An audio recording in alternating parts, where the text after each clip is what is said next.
So there's this really cool concept in Chinese astrology that talks about what's called the four gates. Now, in acupuncture, we think of the four gates as a combination of acupuncture points, liver 3 and large intestine 4, needled bilaterally. And those together open up everything. They're like huge movers of energy, and they just kind of bust through stagnation and stuck stuff.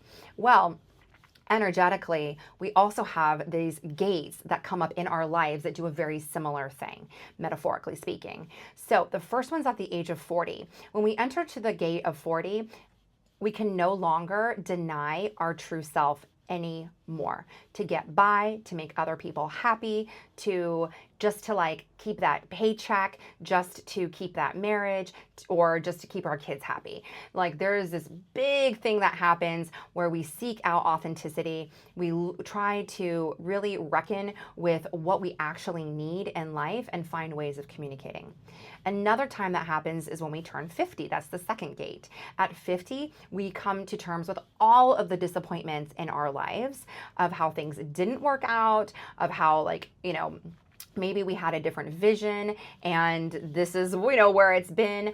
Or, wow, we've done all of the things. We had the career, we got married, we had kids, our kids are off in college or they're off, fully launched. What now? Right? Empty nest. What do we do now? And so coming to terms with how do I want to live out the rest of my life?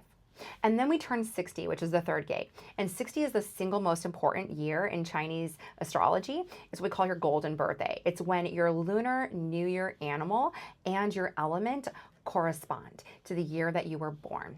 So very powerful stuff. When we turn 60, we've completed basically like a full life cycle at that point. So we get to then integrate all of our lessons that we've learned and to figure out how we want to share that wisdom out in the world.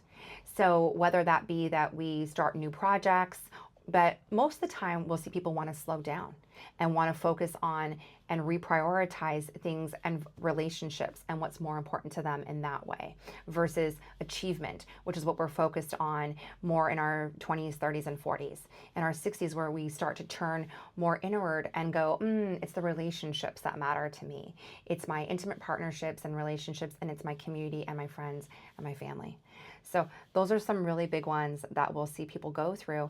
And each one of these transitional phases and stages in life is really helpful to have someone be there with you, to Sherpa you, to guide you, to hold that space for you. Because there is this moment of coming from one thing into another as we are letting go again of part of ourselves